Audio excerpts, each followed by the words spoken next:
जय हिंद, जय भारत। दोस्तों, पिछले 10 दिनों से हमारे देश में केवल एक विषय पे चर्चा हो रही है। सबकी जुबान पर एक नाम, एक शब्द है, डीमोनेटाइजेशन, विमुद्रीकरण। दोस्तों, बात और मुद्दा केवल डीमोनेटाइजेशन का नहीं है। मुद्दा है कि हमें और आपको, हम सबको एक कैसा देश चाहिए। दोस्तों, डीमोनेटाइजेशन के बहुत सारे फायदे ये हम सब जानते हैं, लेकिन कुछ एंटी नेशनल एलिमेंट्स अपनी हार स्वीकार नहीं कर पा रहे हैं और बार बार ये साबित करने की कोशिश कर रहे हैं कि इससे हम आम जनता परेशान है, हमें तकलीफ हो रही है और देश का विकास नहीं होगा। दोस्तों, हम आगे क्या होगा, देश का विकास या नहीं होगा, ये सब तो बात की बातें हैं जो धीरे धीरे सामने आएगी। लेकिन आप जानते हैं कि डीमोनेटाइजेशन का इंस्टेंट क्या फायदा हुआ है। डीमोनेटाइजेशन से अचानक महीनों से हो रही कश्मीर घाटी में पत्थरबाजी, हिंसा बंद हुई है। अचानक से 8 नवंबर के बाद में ऐसा क्या हो गया कि ये सारे पत्थरबाज गायब हो गए। दोस्तों, इससे ये पता चलता है कि हमारे देश के एंटी नेशनल एलिमेंट्स और ये कुछ अलगाववादी और कुछ नेता अपने निजी फायदे के लिए देश में हिंसा भड़का रहे थे। इन लोगों को ये लोग पैसे देके खरीद रहे थे ताकि ये हमारी आर्मी पर पत्थरबाजी करे, हमारी आर्मी को नुकसान पहुंचाए। मुझे सिर्फ इतना पता चलता है कि डीमोनेटाइजेशन से अगर हमारी आर्मी सुरक्षित होती है तो मैं घंटों लाइन में लगने को तैयार हूं, मैं महीनों लाइन में लगने को तैयार हूं।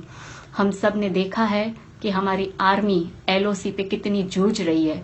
ना जाने कितने हमारे सैनिक शहीद हुए हैं पत्थरबाजी से, ना जाने हमारे कितने सैनिक घायल हुए हैं, ना जाने हमारे कितने सैनिक डिसेबल हुए हैं। तो दोस्तों, अगर ये कदम हमारी आर्मी के हित में है, हमारे सैनिक के हित में है, हमारे देश हित में है, तो मैं हजारों दफे, सालों साल लाइन में लगने को तैयार हूं।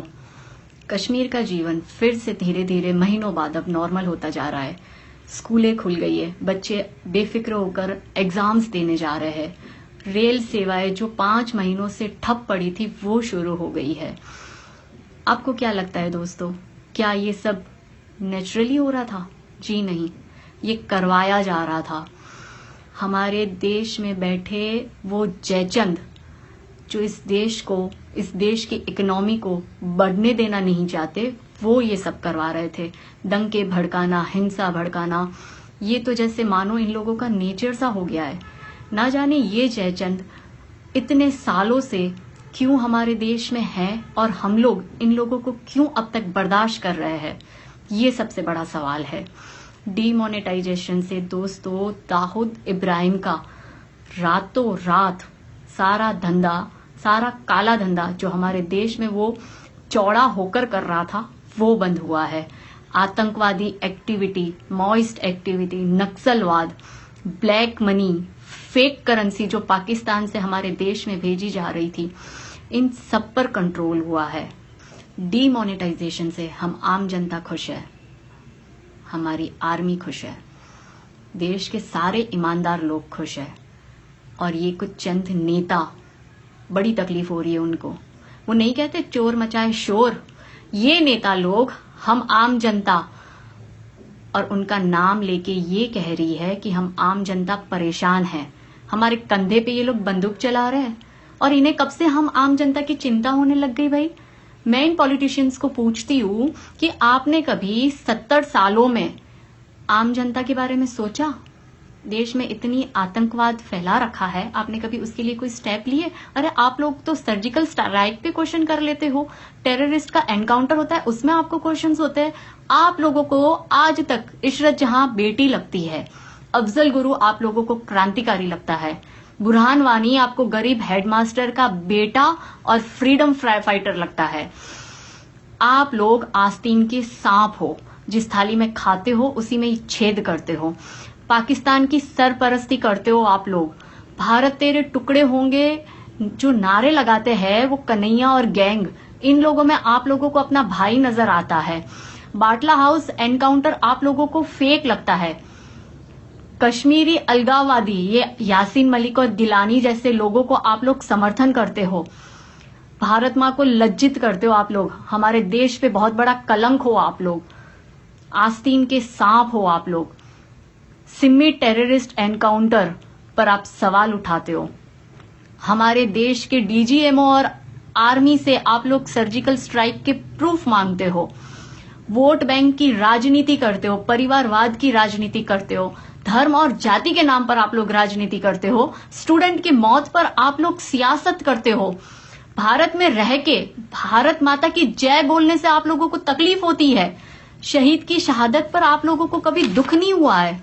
अपनी झूठी खबरों से आप एक आतंकवादी को पोस्टर बॉय बनाते हो, दंगे करवाते हो, हिंसा भड़काते हो, देश में आप लोग हिंसात्मक आंदोलन करवाते हो, सरकारी बसें, train, railway station, bus station तोड़फोड़, आग लगाना, लोगों को मरने के लिए मजबूर करते हो आप लोग।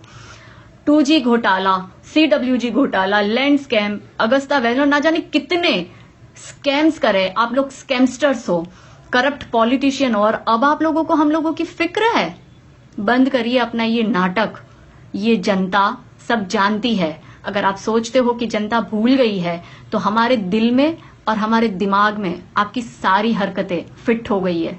हम जानते हैं कि आप लोग इतने घटिया हो कि एक गंदी नाली का कीड़ा भी आप लोगों के सामने साफ सुथरा लगता है। आप लोग मौत की राजनीति करते हो।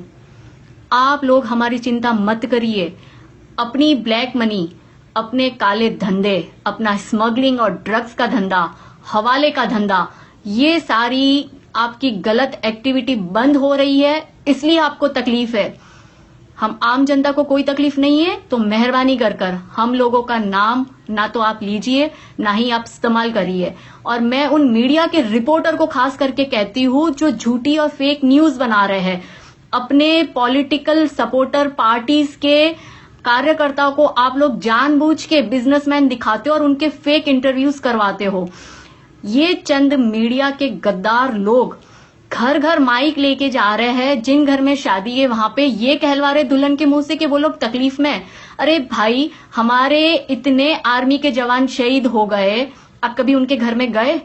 उनके घर में भी शहनाई बजनी थी और मातम का माहौल था, आप कभी माइक लेके गए उनके घर में? जो 8 सिमी टेररिस्ट जेल तोड़कर भागे, आप जानते हैं उस कांस्टेबल की बेटी की इस 9 दिसंबर को शादी थी, आप गए उनके घर में? अपनी बकवास अपने पास रखिए, जनता को मूर्ख बनाना बंद करिए। आप लोगों को हम अच्छे से जानते हैं। अगर आप देश हित में कुछ नहीं कर सकते तो अपनी काली गंदी सोच हमारे सामने लाइएगा भी मत, वरना जूते से मारेगी अब जनता आपको। ये चंद नेता जिन्हें बहुत ज्यादा तकलीफ हो रही है, जो हम आम जनता के नाम का सहारा ले रही है और कह रही है कि हम आम जनता तकलीफ में है, एक्चुअली तकलीफ इन लोगों को हो रही है। इनके घर के गोडाउन में जो ट्रक भर भर के करोड़ों अरबों रुपया पड़ा है, इनके बिस्तर के नीचे जो करोड़ों रुपए पड़े हैं, वो अब रद्दी के भाव भी नहीं बिकने को तैयार है। उसकी वैल्यू एक बहुत बड़ा शून्य बन के रह गई है, इसलिए इन लोगों को तकलीफ हो रही है। और ये लोग साथ घाट कर रहे हैं और सरकार के इस डिसीजन में जहां उन्हें साथ देना चाहिए वहां वो लोग खिलाफत कर रहे हैं और धमकी पे उतर आए। कल ये लोग धमकी दे रहे सरकार को कि आप 3 दिन में डिसीजन वापस लीजिए, वरना हम लॉ एंड ऑर्डर की सिचुएशन आ जाएंगी। क्या लॉ एंड ऑर्डर? आप लोग हमारे पैसों की कमाई, हमारे टैक्स की कमाई से बनी सरकारी प्रॉपर्टी को नुकसान पहुंचाएंगे? अपनी गुंडागर्दी बंद करिए आप लोग। और दोस्तों, मैं आपको बताती हूँ कि इन लोगों को क्यों इतनी तकलीफ हो रही है। मैं एक एक करके आप इन पॉलिटिशियंस जो सबसे ज्यादा हल्ला कर रहे हैं ना, उनकी हकीकत बताती हूँ कि इनको तकलीफ क्यों हो रही है। सबसे ज्यादा तकलीफ हुई है ममता बनर्जी को। क्यों हो रही है पता है उसे इतनी तकलीफ? क्योंकि पश्चिम बंगाल अड्डा है सारे काले गलत धंधों का। पश्चिम बंगाल में फेक करेंसी बनाने की फैक्ट्री है। पाकिस्तान से सारी फेक करेंसी हमारे देश में पश्चिम बंगाल के रास्ते भेजी जाती है। स्मगलिंग का धंधा, ड्रग्स का धंधा, आतंकवाद, किलिंग, माफिया, डॉन, ये सारे गलत धंधे पश्चिम बंगाल से होते हैं और ये ममता बनर्जी उसको पूरा पूरा सपोर्ट करती है। जो ये इलीगल पैसा इसके पास आ रहा है ना, उसकी सारी वैल्यू जीरो हो गई है। ये लोगों ने कुछ ऐसा काम नहीं किया है कि इन लोगों को एक्चुअली वहां की भोली भाली ईमानदार जनता वोट देके चुने। ये लोग वोट देके सीएम इसलिए बने क्योंकि इन लोगों ने वोट खरीदे है। ये लोग देश हित में या जनता के हित में कुछ नहीं कर रहे हैं। इस ममता बनर्जी के ये सारे काले कांड खत्म हो गए ना, इसलिए दीदी को प्रॉब्लम हो रही है। और इसका साथ ये जो येचुरी दे रहा है ना, सीताराम येचुरी, जो कल तक इसके खिलाफ था, इसके सामने बोल रहा था, इसके सारे काले धंधे बंद हो गए, इसके सारे पैसे इसको गंगा जल में जाके विसर्जित करने पड़ेंगे, इसलिए इसको ये सारी प्रॉब्लम हो रही है।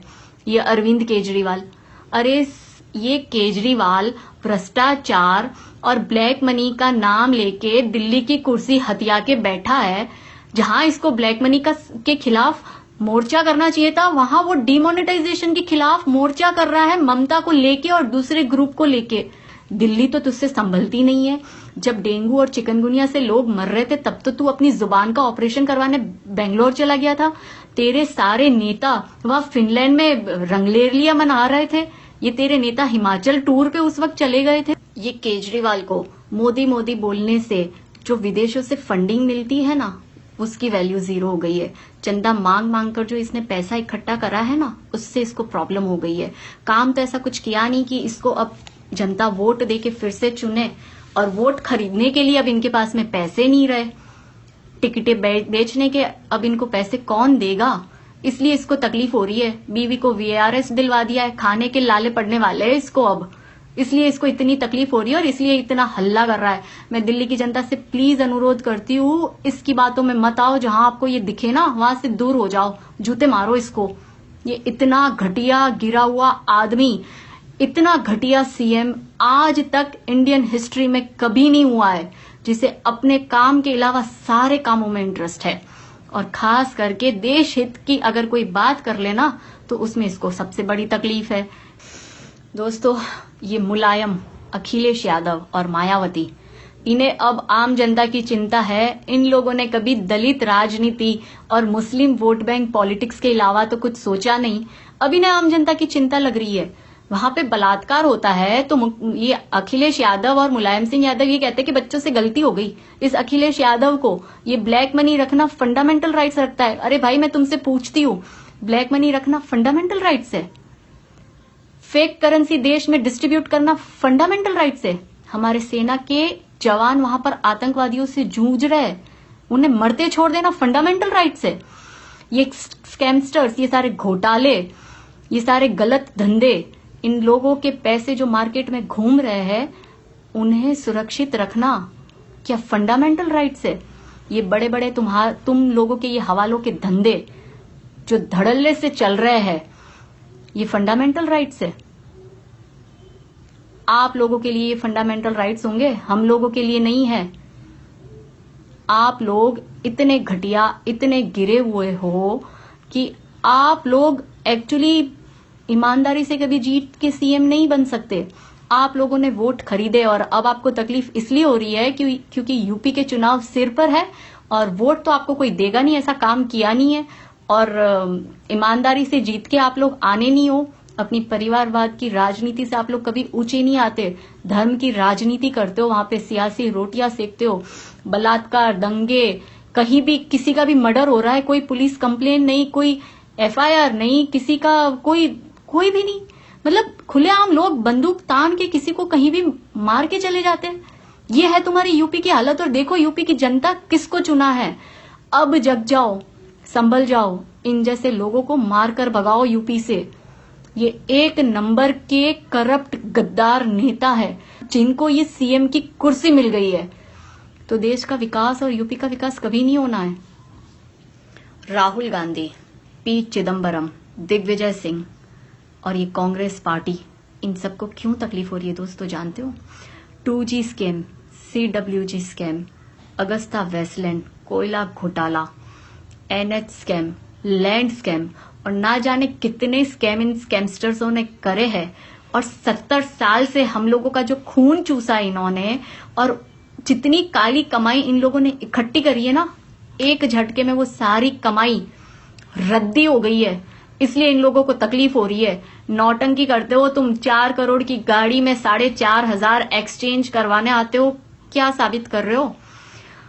फिर भी हमें ये लगता है कि भाई ये अच्छे दिन है जब तुम जैसे घटिया राजकुमार हमारे देश की पैसे और हमारे देश को लूटकर अगर 4,500 रुपए एक्सचेंज करवाने आ रहे हो भैया, तो इससे अच्छे दिन क्या चाहिए कि तुम जैसे स्कैमस्टर्स लाइन में लगे हुए हैं। तो मैं देश की जनता को हाथ जोड़ के रिक्वेस्ट करती हूँ, प्लीज इन लोगों की बातों में मत आइए।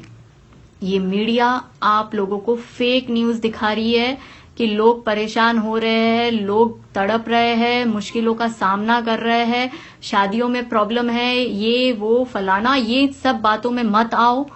दोस्तों तकलीफ हो रही है, लेकिन आज अगर हम ये तकलीफ बर्दाश्त कर लेंगे तो ये तकलीफ हमारे देश हित में है, हमारे आर्मी के हित में है, हमारे आज इससे सुधरेगा, हमारा आने वाला कल इससे सुधरेगा, हमारी आने वाली पीढ़ी, हमारे बच्चे, उन सबका भविष्य सुरक्षित होगा।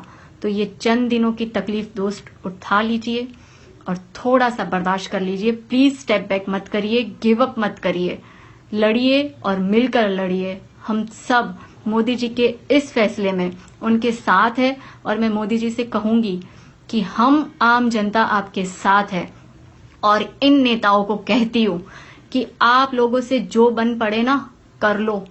ये देश आप जैसे जयचंद को अब छोड़ेगा नहीं, और हाँ, ये देश अब बदल कर रहेगा। जय हिंद, जय भारत।